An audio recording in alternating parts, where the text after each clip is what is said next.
सद्गुरु श्री ब्रह्म चैतन्य महाराज गोंदवलेकर, इनका प्रवचन 28 नवंबर।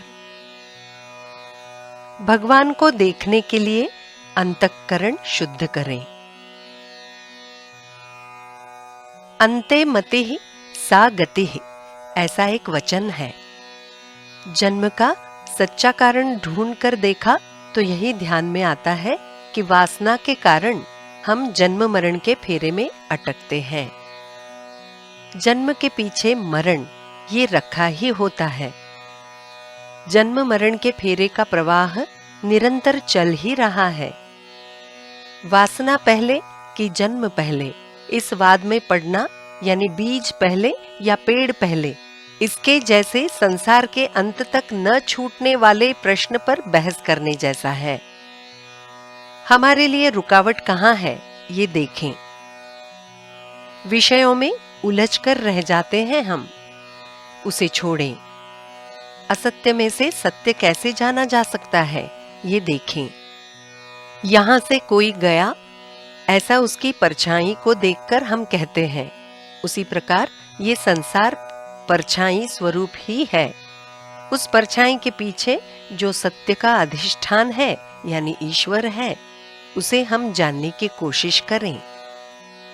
हमारी आंखों पर विषयों के धुंध होने के कारण सर्वत्र भरा हुआ भगवान हम देख नहीं पाते।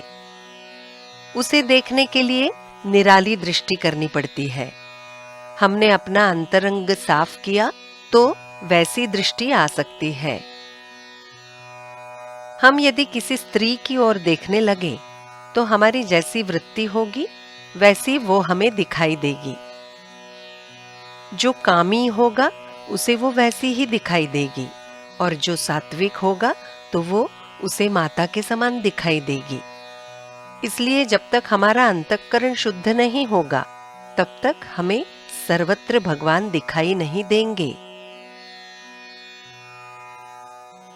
भगवान को हर जगह पर देखते समय वो हम में भी है ये देखना चाहिए। जब तक भगवान हम में है ये दिखाई नहीं देता, तब तक वो अन्यत्र भी है वो दिखाई नहीं देगा। इसलिए भगवान सदा सर्वकाल हम में है ये देखना शुरू करना चाहिए।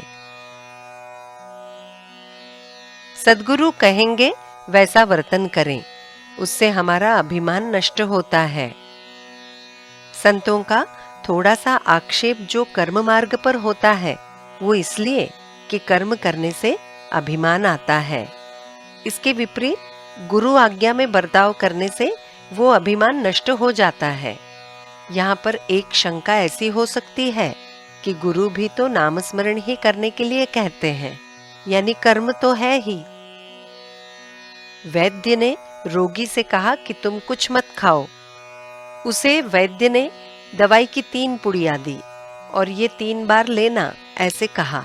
उस पर वो रोगी ने कहा, तुम कुछ मत खाना कहते हो और ये पुड़िया खाओ ऐसा कहते हो, ये कैसे? उस पर वैद्य ने कहा कि पहले जो अजीर्ण हुआ था उसका नाश करने के लिए ये पुड़िया उपयोगी है। उसी तरह गुरु हमें नामस्मरण करने के लिए कहते हैं, वो पहले के विषयों का अनुभव नष्ट करने के लिए। जो हमारी विषय वासना कम करके हम में नाम का प्रेम उत्पन्न करेंगे वही सच्चे सद्गुरु हैं। प्रपंच और परमार्थ, इनका 36 का आंकड़ा देखकर संतों ने समझौता करने का प्रयास किया। नाम स्मरण करते करते गृहस्थी करो, यही वो समझौता है। जानकी जीवन स्मरण जय जय राम।